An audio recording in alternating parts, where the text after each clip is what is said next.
Black magic क्या सच में exist करता है? हाँ जी, ब्लैक मैजिक एग्जिस्ट करता है। खाली कलयुग में नहीं, ये कई कई युगों से चला आ रहा है। हर एक युग में, हर जन्म में ब्लैक मैजिक एग्जिस्ट करता है। ब्लैक मैजिक का मतलब सीधा काला जादू नहीं बोल सकते हैं कि किसी ने कुछ कुतांत्रिक विद्या करा दी, उसे ही ब्लैक मैजिक कहते हैं। काला जादू कई बार दिमागों से भी उत्पन्न होता है, हमारी जीवा से भी उत्पन्न होता है, हमारे थॉट प्रोसेस से भी उत्पन्न होता है।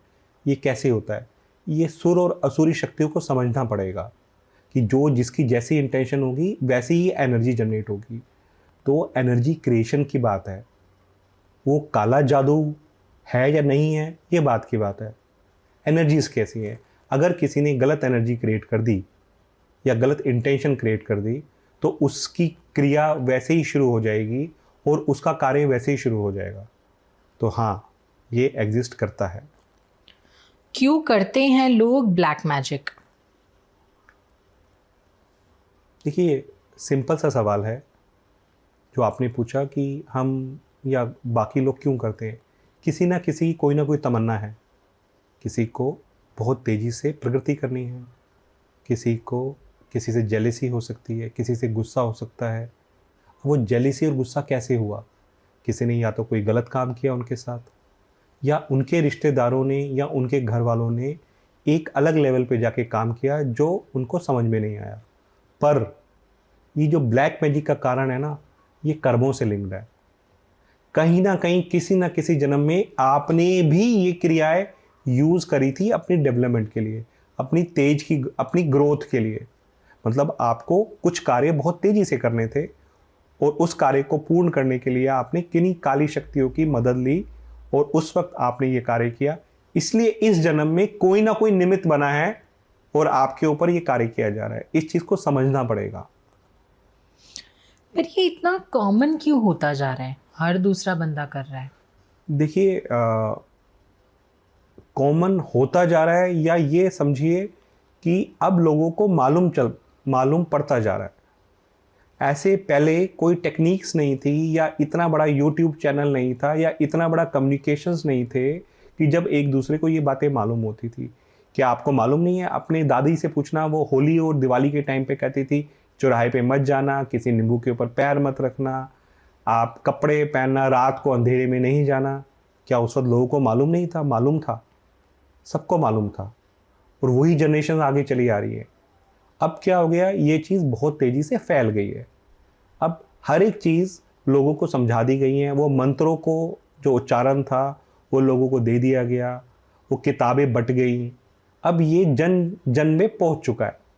हाँ, अभी तक सारी चीज़ छुपके की जा रही थी, बट अब जैसे जैसे सच बाहर आ रहा है, जैसे अभी भी पहले भी किसी और ऑडियो में बताया ना कि अब सतयुग का समय आ गया है तो सत्य तो बाहर आना ही है।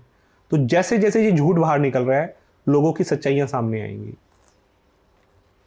तो इसकी कोई काट भी है? मतलब कैसे हम बच सकते हैं इन सब से, और हम कैसे पहचान सकते हैं ऐसे लोगों को? देखिए, मैंने अभी पहले वाले जवाब में ये बताया ना कि ये सब पुराने कर्मों से लिंक्ड है। कहीं ना कहीं ये वही लोग हैं जिन लोगों को हमने सताया था। कैसे सताया था? अपनी जेलसी से, अपने गुस्से से, अपने लालच से। अब वो सारे लोग आए कर्मों का लेन देन करने के लिए, तो वो तो काम करेंगे। पहली बात, कर्मों का है लिंक्ड। अब आपने सवाल पूछा क्या इसकी काट है? हाँ है। सबका सोल्यूशन है। अगर कोई समस्या आती है ना, पहले तो समस्या आने से पहले ईश्वर उसका सॉल्यूशन भेजता है, फिर समस्या भेजता है। हाँ, उस सॉल्यूशन को समझने में और समय आने में कई बार देरी हो जाती है। अब आपने पूछा इसकी काट क्या है? काट तो बहुत है जी। जब ईश्वर को आप मन से याद करते हैं, मंत्र जाप करते हैं, तो आपको काट मिल जाती है। काट का मिलने का मतलब है कि आपको वो लोग जो हेल्पिंग हैंड्स होते हैं वो आपके आमने सामने नजर आने शुरू हो जाएंगे। उनके थ्रू कोई ना कोई सॉल्यूशन मिल जाएगा। बट अगर कोई ईश्वर से प्रेम करता है और ईश्वर के साथ है तो उसका सॉल्यूशन मिल जाता है। हाँ, एक और है, पास्ट लाइफ रिग्रेशंस जब हम लोग करते हैं, हमें एक एक आदमी का डिटेल में आ जाता है कि उसने कितने गंदे कर्म या किस तरह तक उसने जादू टोना यूज़ किया अपने कार्य को कंप्लीट करने के लिए। उनकी माफ़ियाँ मंगवाएं। जब माफ़ी मांगी जाती है ना, तो हर एक चीज़ का सोल्यूशन निकल जाता है। करके देखिए, होता है। हाँ, आपने एक और चीज़ सुनी होगी, कई सारे लोग होते हैं जिनके कोर्ट केसेस ही चल रहे होते हैं, कोर्ट केसेस है, या उनके घर वाले हमेशा हॉस्पिटल में ही एडमिट होते हैं। कुछ तो किया है ना। अब आप बोलो कि आपके पड़ोसी ने आपके ऊपर जादू कर दिया, आपके क्लाइंट ने आपके ऊपर जादू कर दिया, जो जज है, जज अगर डिसीजन आपके फेवर में नहीं देता है तो उसके ऊपर भी जादू कर दिया।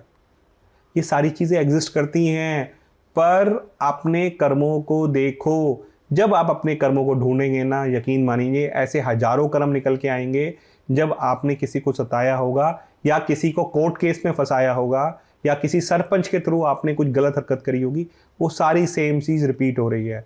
उन सबको जानो, इंडिविजुअली जानिए, स्पेसिफिकली जानिए। अगर आपके 10 केस चल रहे हैं ना, एक केस के लिए आप इंफॉर्मेशन निकलवाएं, आपको मालूम चल जाएगा क्या हुआ। क्योंकि 10 के 10 केस का मतलब है कि 10 आपके पुराने कर्मा पेंडिंग पड़े हुए हैं।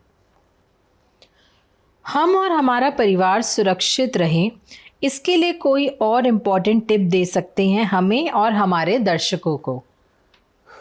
देखिए, हम लोग 3 ही चीज़ कहते हैं। सबसे पहले क्लींजिंग, अपनी सफाई करो, अपने घर की सफाई करो।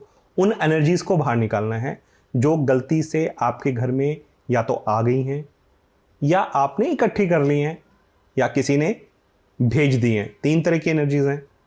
तो जो आपने गलती से ले आए हो उनको बाहर निकालो, जो आपने रोक ली हैं, इकट्ठी करके रखी हैं, उन्हें भी बाहर निकालो। जो बाहर से आ गई हैं या किसी ने भेजी हैं, उनके लिए बहुत सारे उपाय हैं। उतारा का उपाय है, हवन का उपाय है, नाम जप का उपाय है। उसी से करेंगे तो कार्य हो जाएगा।